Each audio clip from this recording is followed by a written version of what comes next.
It's the Scrappy quilt top that I have completed. I cut 6.5-inch squares to make this quilt top. This is pretty much a combination of fabric I had left over from previous projects, and I just decided to make my first Scrappy quilt top. Scrappy quilt. What do you think? I'm pretty much pleased with the selection. I just pulled numbers and all that. I did it in panels.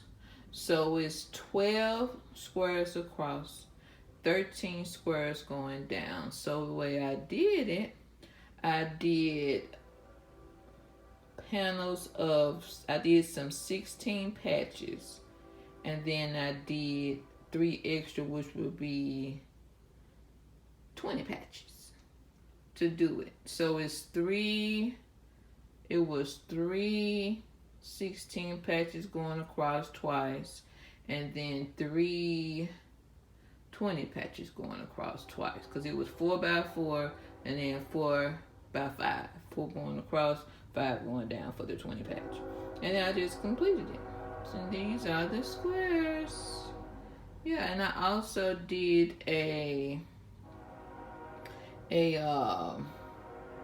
backing fabric.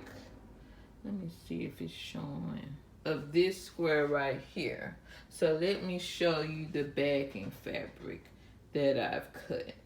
1 second. I've had this fabric longer than a long time, over 13 years, and it's still strong, and it didn't even, I got it from a quilt shop, and it didn't even shred or anything like that. And I had the square already cut out and everything. I just cut it down to a 6.5-inch square. I've had that square that long, you know. Yeah, and then that's the Valentine fabric, patriotic fabric. There's some black and white fabric I bought that I wanted to actually do a black and white quilt, but I really only was able to do that table topper. But yeah, this is my Scrappy quilt top for my twin size quilt. So it'll end up being 72 inches across and then 78 inches going down. So my backing fabric, I just cut it in 3 panels. I opened it up, the first panel, and cut off the little selvage ends, and then I took the other fabric and cut I cut that down, that little crease, and then cut the selvage end off, and then put each one of those on each side of the big piece of the backing fabric. So it's like about 40 inches across, and then 20 inches across on each side of the 40 inches. And now I got 3 panels, and that's pretty much what I do for my backing fabric. And again, it's this fabric right here. Let me show that to you. Okay, this is the backing fabric, and I'll show you how I sewed the panels together and then opened up the seam. So there's a block, there's a block, there's a block. And then you, with it being printed, you have to make sure you're sewing your panels together where the prints are going in the proper direction, since you have to sew 3 panels together. But yeah, this is it. Let me show you how I sewed them together. Let me show you the seam so you can see what I did with the seams. 1 second. There's the seam. How you can see how I pressed the seam open.